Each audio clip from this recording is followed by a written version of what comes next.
안녕하세요. 잠깐만요. 안녕하세요.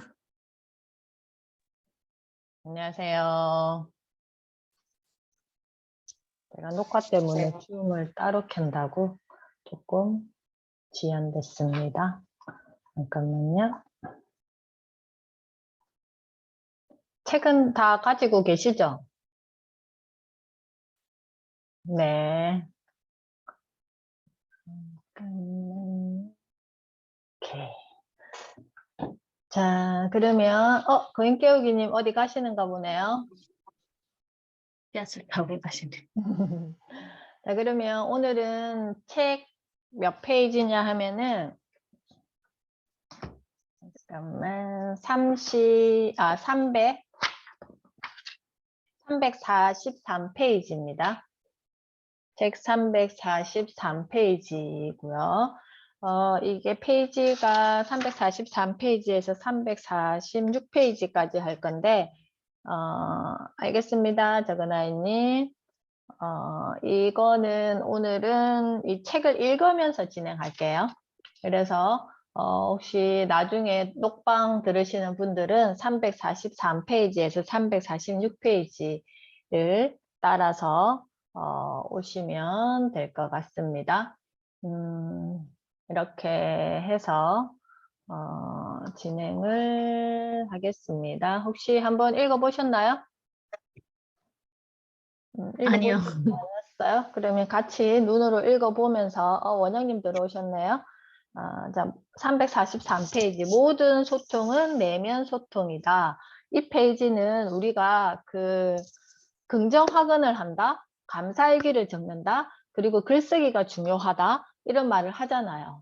그러면 그게 왜 중요한지에 대해서 잘 모르고 그냥 내 안에 내가 바뀌겠지 막연히 생각하고 하면 된다라고 하죠. 그리고 그걸 했던 사람들이 나는 이렇게 하니까 내가 변했어. 그리고 내가 뭔가 성과가 있었어. 이런 이야기를 많이 하잖아요. 그래서 내가 이걸 한다. 이건 굉장히 어떻게 보면 두리뭉실한 개념 정리고 이 페이지에서 왜 그게 필요한지에 대한 이야기는 안 하지만 제가 이 책을 읽다가 보면 어느 부분에서 이 이야기를 하는지에 대해서 짚어드리겠습니다. 자, 343페이지 내면 소통이란 무엇인가? 소통하면 뭐라고 생각하세요? 우리가 소통하면 보통은 대면 소통을 소통이라고 생각하고 있지 않나요? 그죠? 누군가와 내가 대화를 한다가 소통이다. 이렇게 생각하죠.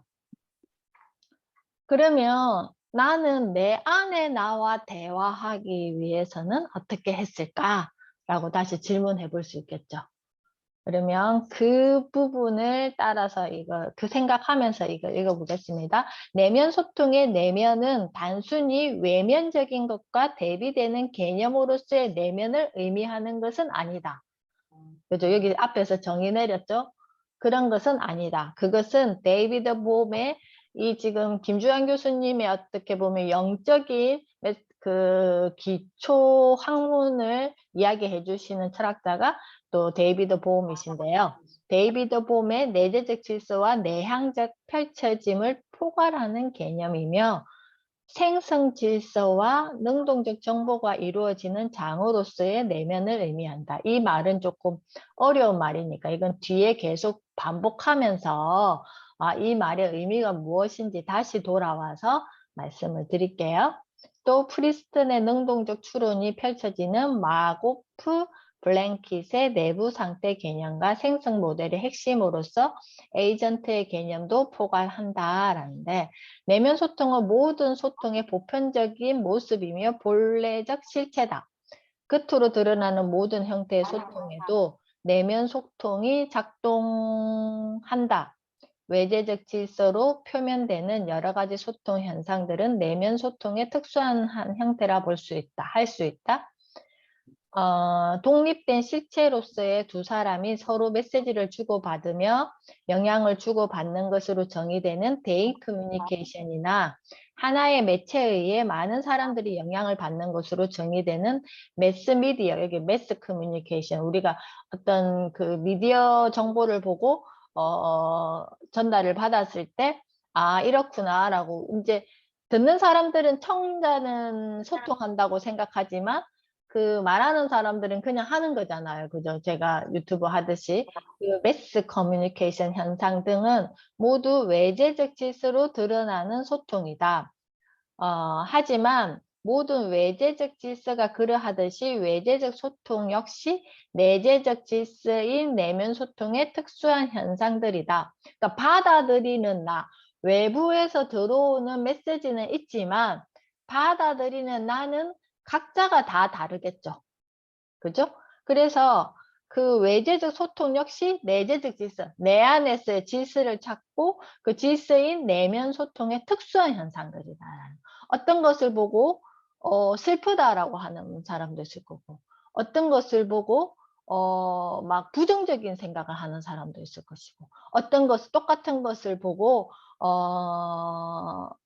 굉장히 또 가치롭다라고 하는 사람도 있을 것이고, 우리가 정치적인 어떤 이슈를 다룰 때 굉장히 다르잖아요. 그죠? 자기의 어떤 내면적으로 소통하는 형태가 다 다르잖아요. 그죠? 그런 것처럼 이건 특수한 현상들이다. 그 매스 커뮤니케이션이라든지 대면 커뮤니케이션이 우리가 흔히 말하는 소통은 대개 나와 다른 사람들 사이의 소통을 뜻한다. 그게 일반적인 의미라는 거죠. 소셜 미디어나 대중매체를 통하든 아니면 스마트폰으로 통화를 하든 직접 얼굴을 마주하든 사람과 사람 사이의 소통을 의미한다. 그런데 가장 중요한 소통은 한 사람의 내면에서도 일어난다. 이게 굉장히 중요한 거죠. 그러니까 내 내면, 한 사람의 내 내면 안에서 일어난다. 이것이 현상적 의미에서의 내면 소통이다. 이게 현상학적인 의미에서 내면 소통이다. 내면 소통은 본질적으로 자신을 향한 스피치 액트다. 스피치 액트가 무엇이냐 하면은 언어학자들은 이 흔히 화행으로 번역하는 것으로 일종의 행위로서의 말하기다. 즉 어떤 대상을 단순히 묘사하거나 설명하는 데 그치는 것이 아니라 뭐 강아지가 귀엽다, 꽃이 아름답다에 그치는 게 아니라 특정한 의도의 표현으로 발화 자체가 어떤 행위가 되는 것, 그러니까 결혼식 주례가 성혼이 되었다라고 선언하는 것 등 이 발화 자체가 어떤 의미가 되는 것, 성혼이 되었다라고 하는 것은 이제 결혼으로 맺어진 관계다라는 의미잖아요. 그래서 이런 행위로서의 말하기가 스피치 액트인데 우리가 살아가는 이 세상에 일정한 변화를 가져온다는 점에서 발화는 일종의 행위다. 그래서 스피치 액트는 곧 행위로서의 말하기다. 근데 이 부분도 조금 어려워요. 그렇지만 이게 그 키워드만 내면 소통이 스피치 액트라는데 스피치 액트는 화행이다 그랬는데 화행은 한자이니까 이거를 풀었으면 행위로서의 말하기네. 이 정도만 이제 이해하시고 이해하시면 될 것 같아요. 정현님 여기까지는 이제 쭉 이해되셨나요? 네. 네. 네. 내면 소통은 내가 나에게 제가 이렇게 쭉 설명하는 중에 지금 화면을 켜고 계시는 분이 정현님만 계시니까 아니면 스피커만 켜실 수 있는 분이 혹시 이 부분 잘 모르겠다 하시는 분들은 마이크를 켜시고 피드백을 주세요. 네, 저 피드백이 따로 없으면 그냥 쭉 가겠습니다. 내면 소통은 내가 나에게 무언가를 설명하거나 메시지를 전달하는 행위가 아니다. 나는 나 자신에게 무엇인가를 설명하거나 묘사하는 소통을 할 필요가 없으며 무슨 메시지를 전달할 필요도 없다. 따라서 내면 소통은 본질적 측면에서 스피치 액트의 성격을 지닌다. 만약에 예를 들어서 내가 시험을 봤어. 근데 시험 성적과 상관없이 내가 나에게 스피치 액트 할 수 있겠죠.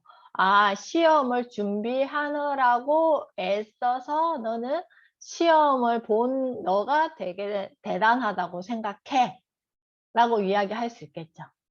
그죠? 그 시험 본 행위를 나는 스피치 액트를 하는 거죠. 나에게 소통하는 거죠. 그냥 그것을 시작하려고 했던 그래서 그 준비하는 과정에서의 너, 그리고 그 시험장에 가서의 시험을 봤던 너가 나는 되게 대단하고, 나 스스로도 존중하고, 이런 마음을 내가 소통할 수 있잖아요. 그죠? 그게 스피치 액트. 근데 우리는 보통 그걸 다 배제시키고 뭐에만 중점을 두죠? 시험을 보고 난 그 점수로서의 결과에 대한 나를 내가 보고 있잖아요. 그죠? 그래서 따라서 내면 소통의 본질적 측면에서 스피치 액트의 성격을 지닌다. 방금 제가 예시를 들었던 것처럼 그것은 내가 나 자신을 향해 어떠한 행위를 하는 것이다. 내가 나를 비난하든 용서하든 격려하든 칭찬하든 모든 무언가 행위를 하는 일종의 스피치 액트다. 무엇을 하는 나에게 나는 어떤 스피치 액트를 하고 있냐라는 거죠. 그래서 그 기준이 내가 타인의 기준이 맞춰져 있는지 아니면 나 내면의 기준이 맞춰져 있는지를 잘 생각해 보시라는 거예요. 그리고 그 행위의 힘은 막강하다. 내가 나에게 하는 말은 나 자신에게 즉각적이고도 강력한 효과를 갖는다. 그래서 내면 소통이 중요하다.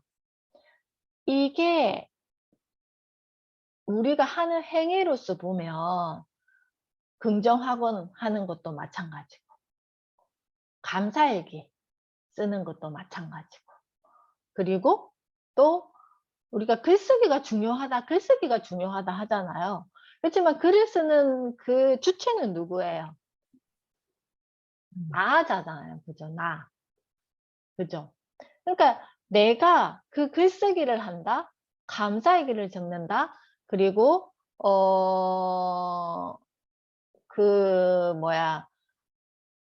긍정화근을 한다? 뭐 이런 것들이 다 그 스피치 액트로서의 나를 나열하는 거예요. 나열하면서 내가 바라보는 거죠. 그래서 내면 소통이 중요하다. 내면 소통이 곧 나의 정체성을 결정하기 때문이다. 자, 보세요. 시험은 100명이 쳤어. 근데 100명이 쳤는데 내가 과락이 60인데 59점으로 내가 떨어졌어. 그러면 보통 사람들은 나를 어떻게 내면 소통을 해요? 에이, 그것밖에 안 돼? 비난하겠죠. 진작에 더 열심히 하지. 또 비난하겠죠. 그치만 나와 이렇게 내가 내면 소통할 때 내가 무엇에 중점을 두고 이 시험을 지금 치르려고 하는지 나는 어떤 나를 바라보고 있는지 이 시험을 준비하기 위해서 그동안의 시간 동안에 하루하루 계획 세우고 애쓴 나를 바라보고 있는지 그것을 스피치 액트 하고 있는지 그리고 그걸 할 때 내 마음의 어떤 상태의 변화에 스피치 액트를 하고 있는지 아니면 그 결과값의 스피치 액트를 하고 있는지 보통은 그 결과값의 스피치 액트를 한다는 거죠. 아이가 시험을 보고 왔을 때도 우리가 그렇게 이야기하잖아요. 너가 지금 시험 성적이 얼마야? 그러면 잘하는 것 제외하고 잘 못하는 거 더 열심히 하자. 이런 액션도 마찬가지죠. 그죠? 그래서 이런 것들이 내면 소통, 우리는 내면 소통이고 나의 정체성을 결정하기 때문이다. 이게 이런 것들이 어떤 내가 내면 소통을 하느냐에 따라서 나의 정체성이 어떻게 만들어지겠냐가 결정이 되겠죠. 우리는 늘 내면 소통을 하면서 살아간다. 원하든 원하지 않든 늘 자기 자신을 새롭게 정의하고 끊임없이 변화시키며 살아가고 있다. 매일매일 새롭게 매일매일 내가 무언가를 배우면서 행위하면서 문제를 만나면서 또 고뇌하면서 이렇게 살아가고 있는데 우리는 내면 소통을 통해 우리 자신을 어떠한 방향으로든 변화시킬 수 있다라는 거죠. 그죠? 그 내면 소통을 위해서 내가 나를 대해서 어떻게 스피치 액트 하느냐에 따라서 나는 그 모습대로 변화된다라는 거예요. 내면 소통의 개념은 대인 소통과 비교를 통해 더욱 분명하게 드러난다. 먼저 공통점을 살펴보면 둘 다 언어를 사용한다.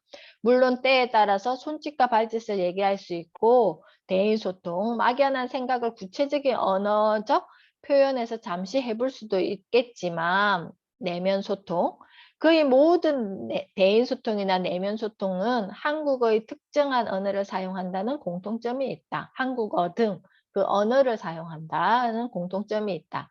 따라서 둘 다 특정 언어로 텍스트화할 수 있다. 물론 텍스트화의 대상이 되지 않는 소통도 있다. 예컨대 음악이나 무용과 같은 공연 예술이 그렇다. 수많은 청중이 오케스트라 연주에 동시에 매료되는 그 시점에는 어떠한 언어적 표현에도 얽매이지 않는 공감이 일어난다. 그 순간 청중들의 내면에서는 소통이 생겨난다. 아, 이 선율이 아름답다라든가 정말 감동적이라든가 혹은 역시 이 연주자는 훌륭하군 등등의 언어적 멘탈 코멘터리가 마음속에서 자연스럽게 생겨나기 마련이다.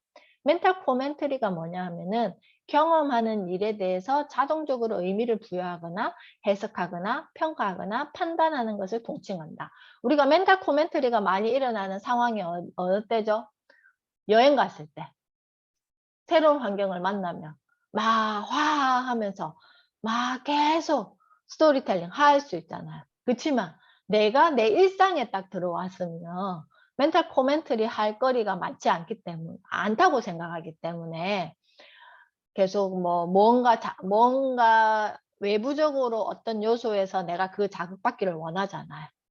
새로운 곳으로 가서 경험을 하고 새로운 곳에 가서 뭔가를 해서 나의 멘탈 코멘터리를 할 수 있는 것들을 찾는다라는 건데 제가 일상 큐레이터 현주쌤이잖아요. 저는 이 일상 속에서 그런 거리를 굉장히 매일 다양한 파트에서 찾고 있는 사람이에요. 그렇기 때문에 하루가 굉장히 매일매일 새롭고 매일매일 신나고 매일매일 뭐 할까 고민되고 뭘 할 것인지에 대한 시간적인 어떤 이런 것들을 찾고 그게 대해서 나의 의미를 부여하고 이런 거죠. 그래서 어떤 경험 자체로 받아들이지 않고 자신의 가치관이나 문화, 이데올로기, 취향 등에 따라 즉각적으로 해석을 붙이고 의미를 부여하는 것을 뜻한다. 이게 멘탈 코멘터리. 우리가 인스타에 보면 어떤 사진을 하나 찍고 내가 여기에 대한 나의 어떤 거를 적는 것도 하나의 멘탈 코멘터리겠죠? 이러한 멘탈 코멘터리는 비록 텍스트화되지 않더라도 분명 내면 소통이며 의식의 중요한 기능이라 할 수 있겠다. 그렇지만 요즘에 인스타는 너무 타인이 나를 어떻게 볼까에서 기준을 두고 사진을 찍는다든지 글을 쓴다든지 이런 물론 그런 것도 필요하지만 그게 너무 중점돼서 대인 커뮤니케이션에 중점을 두고 있지 않은지 물론 그 역할을 하는 장이기도 해요. 그렇지만 이 안에서는 나와 나 내면 소통을 통한 대면이 돼야지 내면 소통을 뺀 대면이 되면 그럼 나는 어디 있냐라는 거죠. 그죠? 그래서 열심히 SNS 활동을 하다가 나중에 번아웃이 오는 이유가 내면 소통을 뺀 대면 소통을 한 사람들이 그런 일이 많이 일어나죠. 왜냐하면은 타인의 어떤 평가나 기준이 그것이 곧 나라고 생각하기 때문에. 그러면 1만 명까지 갔다가 뭐 유튜브 뭐 10만 명까지 가면 그 10만 명이 나를 보고 있다고 생각하니까 얼마나 그에 따른 중압감이 생기겠어요. 그럼 거기서 한 사람이 누군가가 툭 쳐버리면 한 사람만 치겠어요? 10만 명 중에 몇 프로는 또 악플러가도 있을 수도 있고 그러면 거기에 내가 굉장히 눌러져서 그럼 나는 누구야? 라고 이렇게 돼버리고 번아웃이 오고 공황장애가 온다라는 거예요. 그렇죠?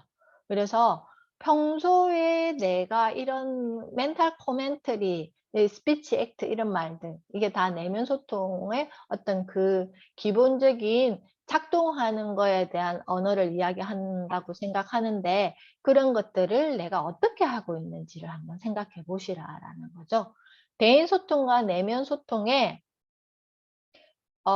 대인 소통과 내면 소통의 가장 큰 차이점은 대인 소통의 경우에는 입 밖으로 말을 내뱉는다는 것, 즉 발화한다는 데 있고 반면에 내면 소통은 머릿속에서만 특정한 문장이나 메시지를 만들어낸다. 대표적인 내면 소통의 형태는 혼자 생각하기다. 자신에게 하는 이야기일 수도 있고 막연한 후회나 걱정일 수도 있으며 혹은 자기 자신에게 하는 격려나 변명일 수도 있다. 자, 이것이 바로 그거죠. 이게 내면 소통은 자신의 머릿속에서 특정한 문장이나 메시지를 만들어낸다. 이게 내가 어떻게 형상화되어서 보여지는 행위가 글쓰기나 감살기나 긍정학원이나 명상이나 이런 것들. 그죠? 그래서 설거지 명상도 김조연 교수님 강의 들으면 다른 채널에 나오셔가지고 설거지 명상도 명상이다라고 하는 게 그럼 설거지를 내가 지금 하는데 그게 어때 명상이야? 라고 저는 약간 설거지 명상이 맞는 것 같아요. 그래서 저는 설거지 하는 일을 크게 어려워하지 않는데 설거지를 하면서 미리 머릿속으로 내가 이걸 어떻게 이 지금 배수통에 있는 여기에 설거지통에 있는 이 그릇들을 어떤 순서대로 하면 내가 가장 효율적인가를 생각하고 그리고 그걸 할 때 내가 어떤 기분 좋은 상태를 만들기 위해서 어떤 채널을 보면서 설거지를 할 것인가를 세팅하고 그리고 그 설거지를 하면서 가장 환경적인 어떤 요소를 세팅을 해놓고 설거지를 하고 나면 내가 먼저 계획 세웠던 것과 그리고 그것을 볼 때 나를 기분 좋은 상태로 만들어주기 위해서 그걸 하는 것 통해서 나의 기분 상태를 설거지를 마치고 나면 알아차리는 거죠. 그게 설거지 명상의 과정이라고 생각해요. 그러니까 이게 저는 뭐 빨래를 한다. 그리고 오늘 아침에는 제가 일어났는데 어제 제가 이불 하얀색 이불이에요. 제 이불이 하얀색 이불에 어제 제가 그저께 그 이불 빨래를 다 했단 말이에요. 했는데 아침에 일어났더니 그 이불 한가운데 우리 강아지 항상 침대에 같이 자는데 토한 거예요. 그래서 노란 색깔 그 토사가 그대로 이불 한가운데 떠 있는 거예요. 자, 이것도 하나의 명상의 과정이라고 저는 생각하거든요. 우리는 그것을 내가 한 결과값에 대해서 우리 강아지가 했던 행위를 비난하는 게 아니라 뭔가 이유가 있었겠지. 그러면 저는 머릿속으로 생각하죠. 이거를 어떻게 효율적으로 처리할 것인가를 생각하죠.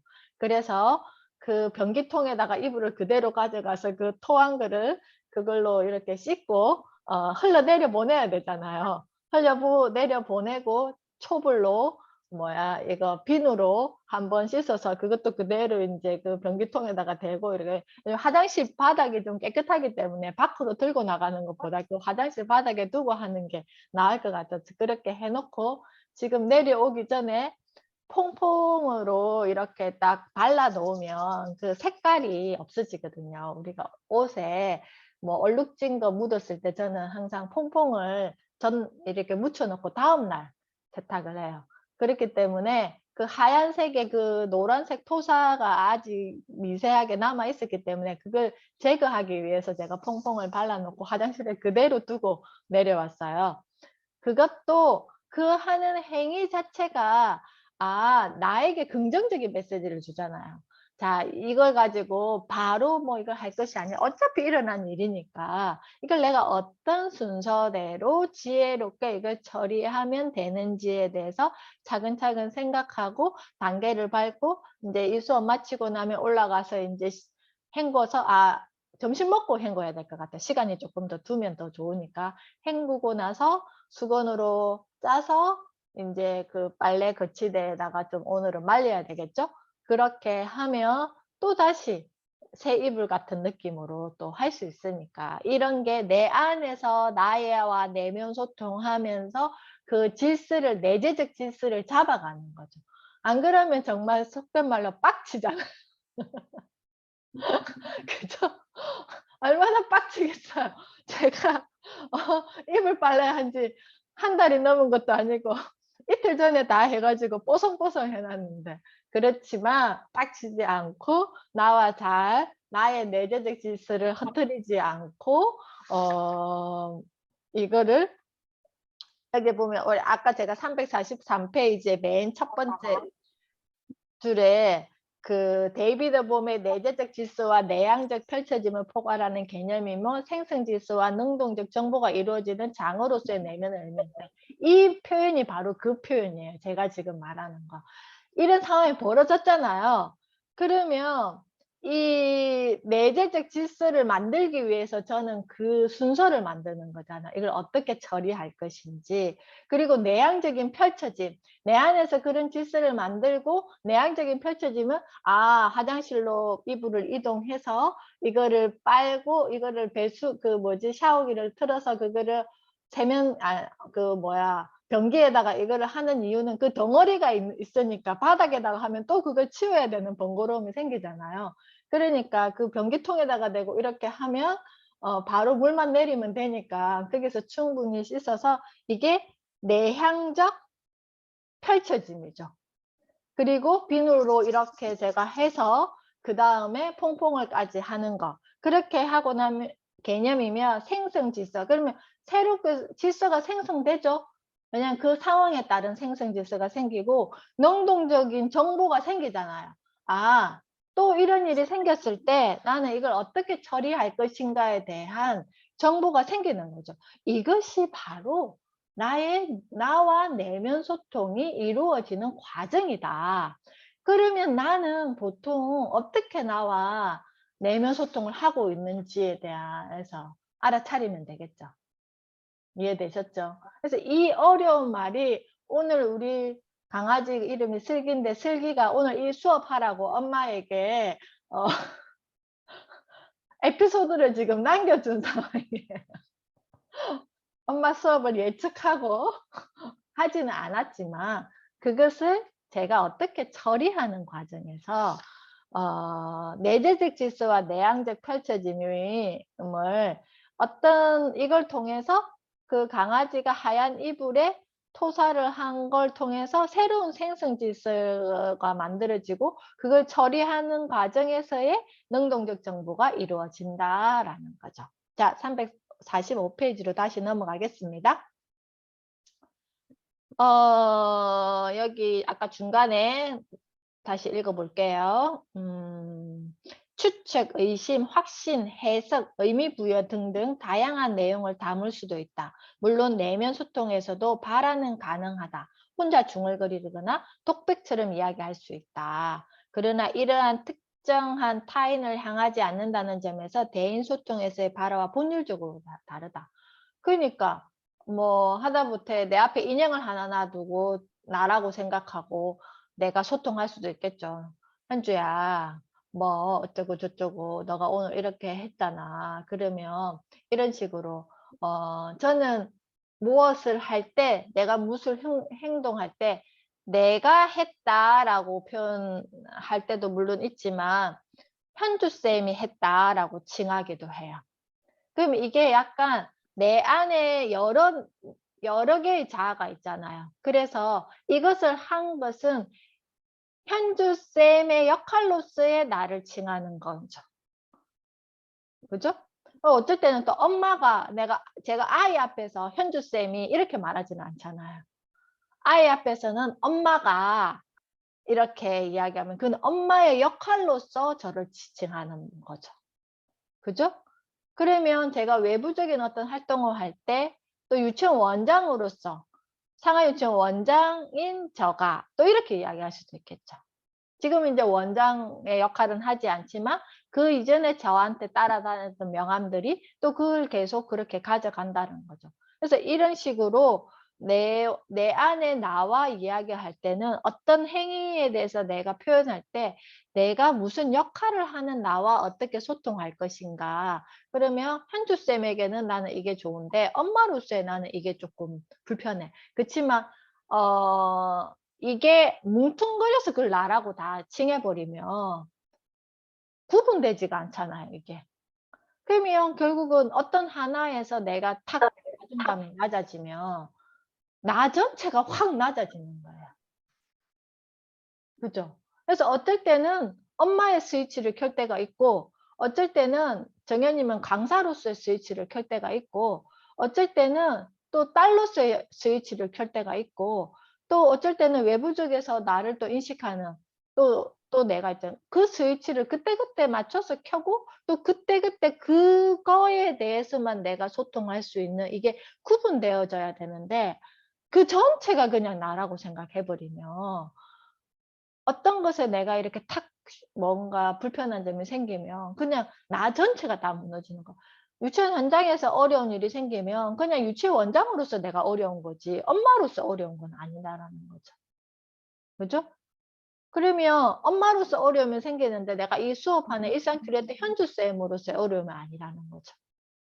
그걸 구분한다라는 거예요. 그래서 그런 거는 그런 대화를 어떻게 하냐. 그래서 글쓰기를 많이 해야 된다라고 하는 거죠. 근데 글쓰기 왜 또 책을 읽어야 되냐 하면 내가 글을 쓰려면 기본적으로 지혜가 있어야 지식과 지혜가 있어야지 나의 상태를 해석하고 내 말로서 표현할 수 있잖아요.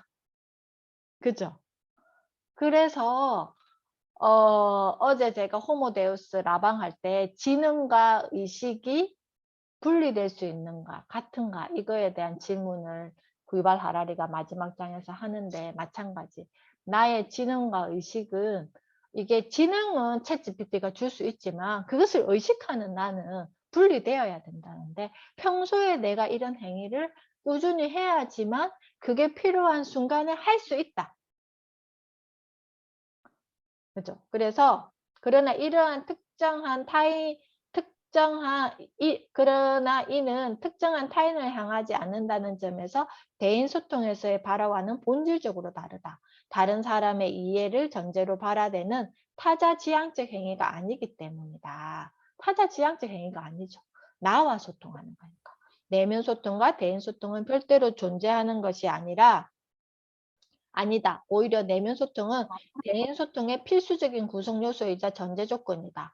먼저 내면 소통이 있어야지만 대인 소통이 가능하다. 그래서 나와 소통을 잘하는 사람은 대인 소통도 잘할 수 있다. 저는 조금 저의 강점은 타인과의 소통에 부딪힘이 적은 편이에요. 그리고 저의 감정을 많이 상해하지 않아요.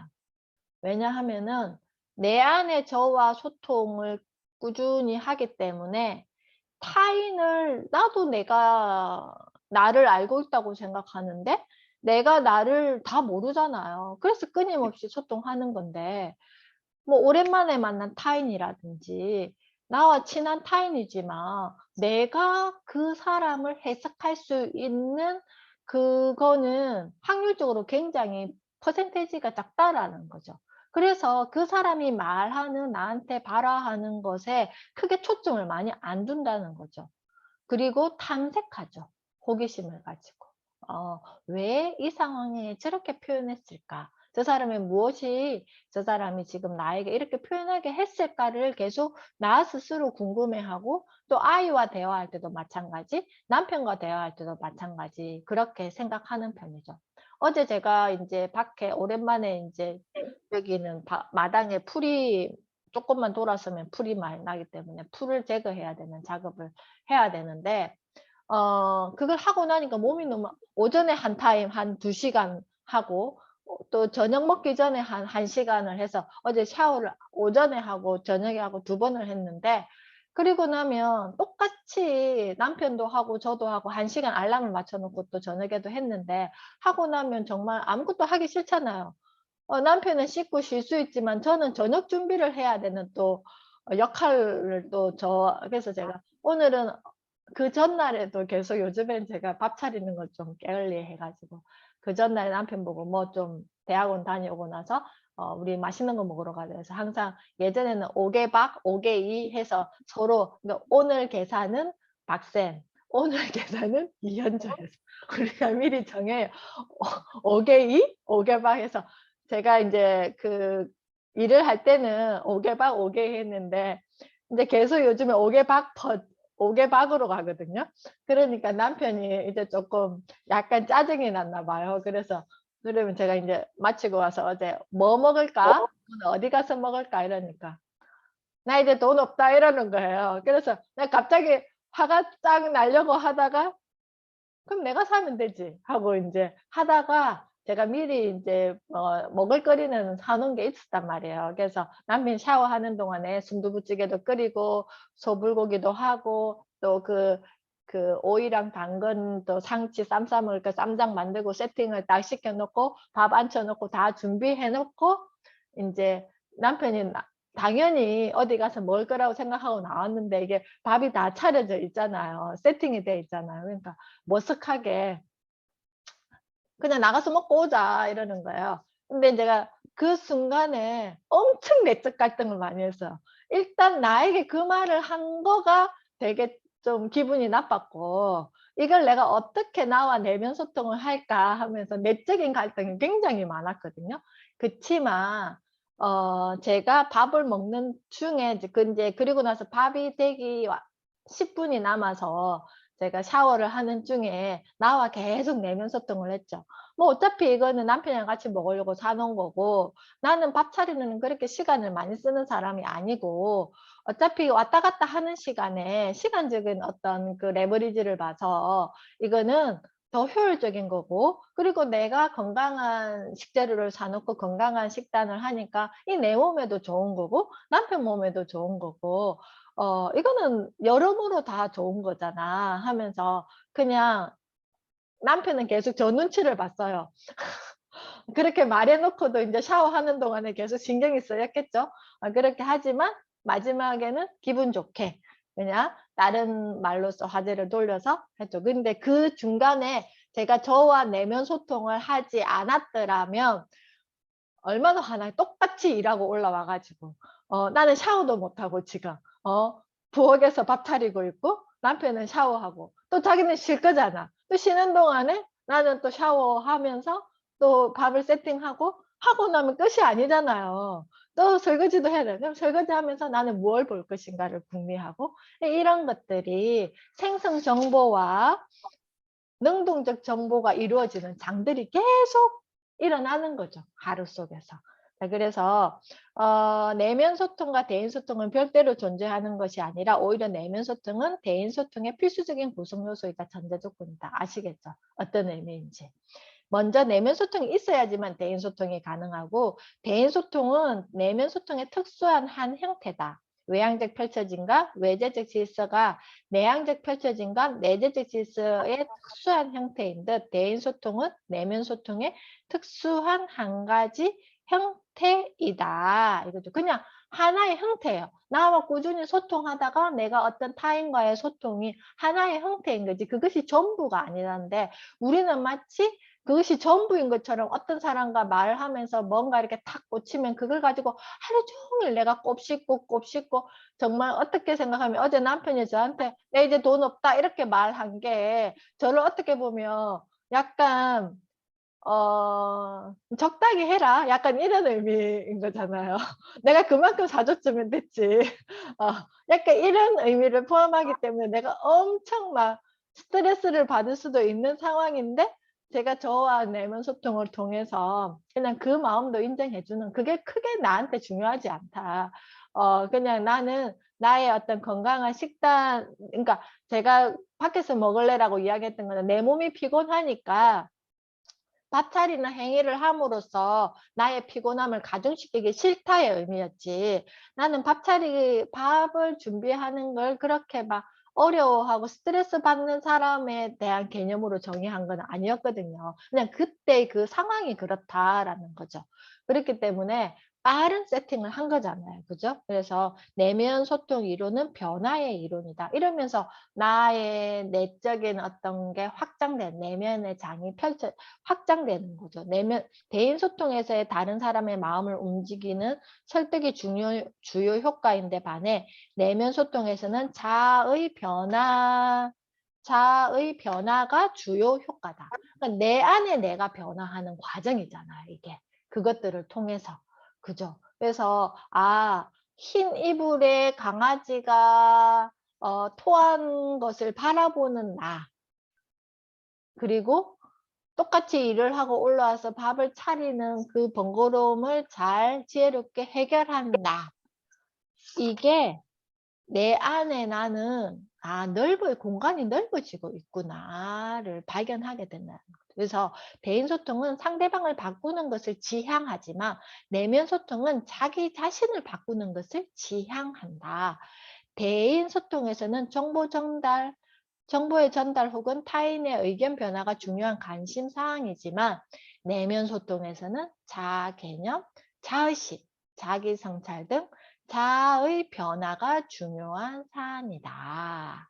정보의 전달 혹은 설득에 의한 의견 변화는 내향적 펼쳐짐과 생성 질서의 성질을 지니므로 그 자체로서 이미 내면 소통인 것이다. 앞에 한 말을 다시 한 번 더 반복했죠.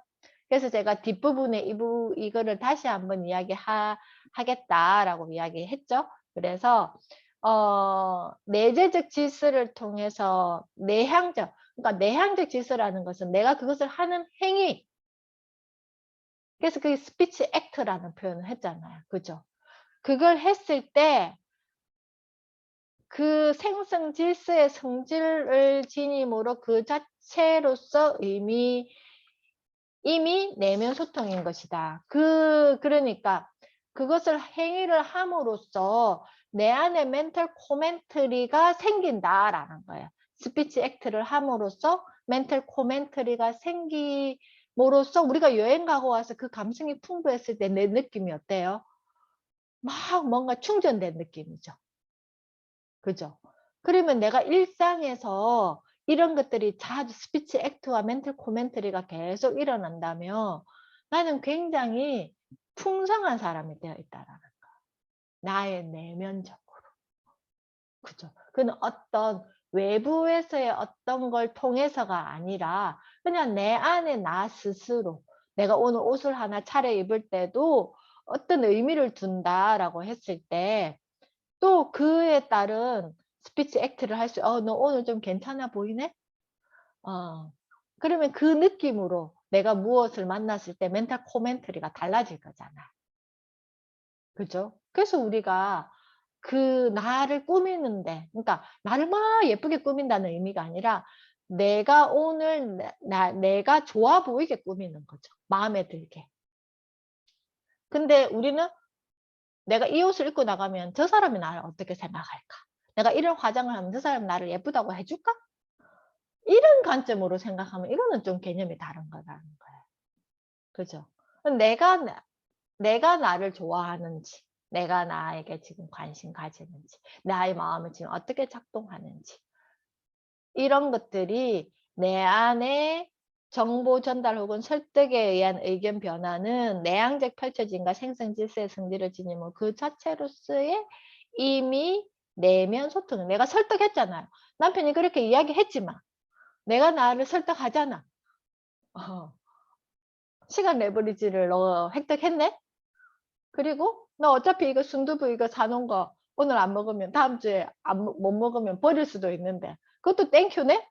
가장 신선할 때 맛있게 먹을 수 있으니까 순두부찌개를 하고 그러면서 또 제가 미리 바지락 조개를 사가지고 납작하게 얼려서 이렇게 네모나게 다 잘라 놓은 게 있단 말이야. 이것도 내가 미리 이렇게 준비해 놓으니까 그리고 잔파도 이렇게 다 썰어 가지고 냉동실에 넣어 놓은 게 있으니까 그거 그냥 한 주먹 집어 넣으면 되고 바지락 조개 넣으면 되고 순두부 넣으면 되고 그러면 그냥 순두부찌개가 되는 거야.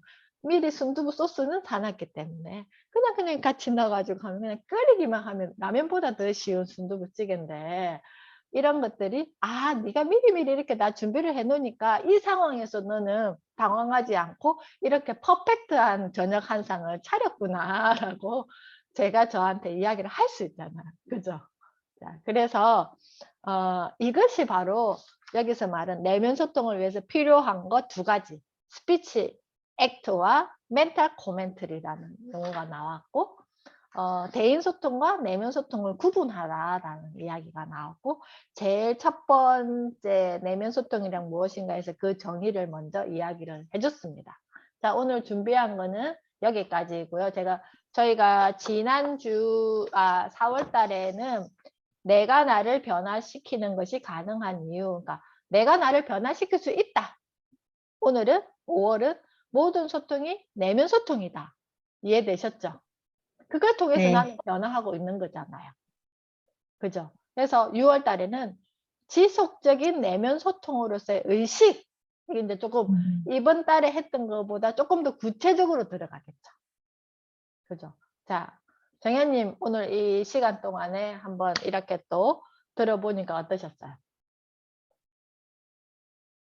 내면 소통이 중요하고 긍정하건 감사일기 중요한 걸 알면서 잘 실천이 안 됐던 것 같아요. 근데 계속 이렇게 시간이 지나면서 저도 그 빡침이 이제 한 1초 만에 일어나 그 빡침이 3일을 가고 그랬는데 음. 이제는 이런 많은 얘기를 듣고 이런 책들을 보면서 저도 제가 변하고 있구나. 이제 1초 빡침이 아니라 그래도 좀 이제 변화하고 있는 제 모습을 보면서 이래서 공부해야지, 이래서 책 읽어야지 이거를 한 번 더 다시 느끼게 됩니다. 감사합니다. 루티님 잠깐 말씀해 주실 수 있으신가요? 예, 전 지난달에 잠깐 보고를 드리려고 화면을 켰어요. 아, 네. 지금 그때 그렇게 하고 제 막내 얘기했었잖아요. 금요일날 네. 전화 와가지고 시험을 또 봤는데 음. 엄마 나 시험 너무 못 봤어. 그러는데 목소리가 되게 좋아요. 음. 근데 나 이제 너무 연연해 안 하고 음. 그 대신 열심히 안 하겠다는 게 아니라 최선은 다하는데 음.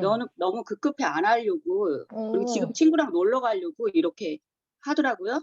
그때 음. 이제 선생님 수업도 듣고 제가 그 사이에 또 이렇게 캐럴드에게 마인드셋 책을 지금 읽고 있거든요.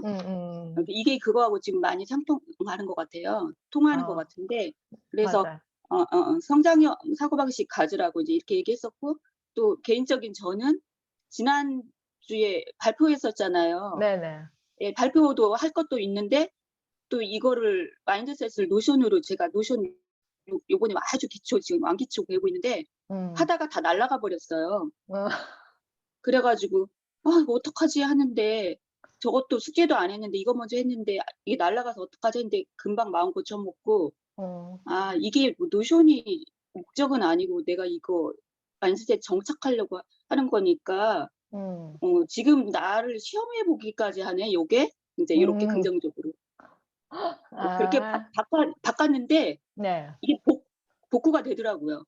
그쵸. 예, 예. 그래서 그거 말씀드리려고 하면 됐어요. 좋은 또 실행한 또 그 나눔 해 주셔서 감사하고요. 자, 이렇게 그러니까 작은 이런 변화를 내가 의식적으로 인식하기 시작하면 이런 것들이 정말 중요하구나. 이게 내 삶을 지탱하는 거구나라는 것을 알 수 있을 것이라고 생각합니다. 자, 오늘 또 내면 소통 현주쌤의 5월 이야기는 여기서 마무리하고요. 다음 달 6월 날짜는 6월 며칠이죠? 한 번 더 보겠습니다. 잠시만요. 6월 26일 월요일이네요. 6월 26일 미리 다이어리에 날짜 체크해 두시고요. 다음 달에는 173페이지 지속적인 내면 소통으로서의 의식 이게 이제 점점 구체화되어 가고 있죠. 그래서 다음 달에 세 번째 이야기로 만나 뵙도록 하겠습니다. 오늘 함께 해주신 저건아이님, 원영님, 시연이조님, 거인깨우기님, 루티님, 정현님 감사합니다. 감사합니다. 네.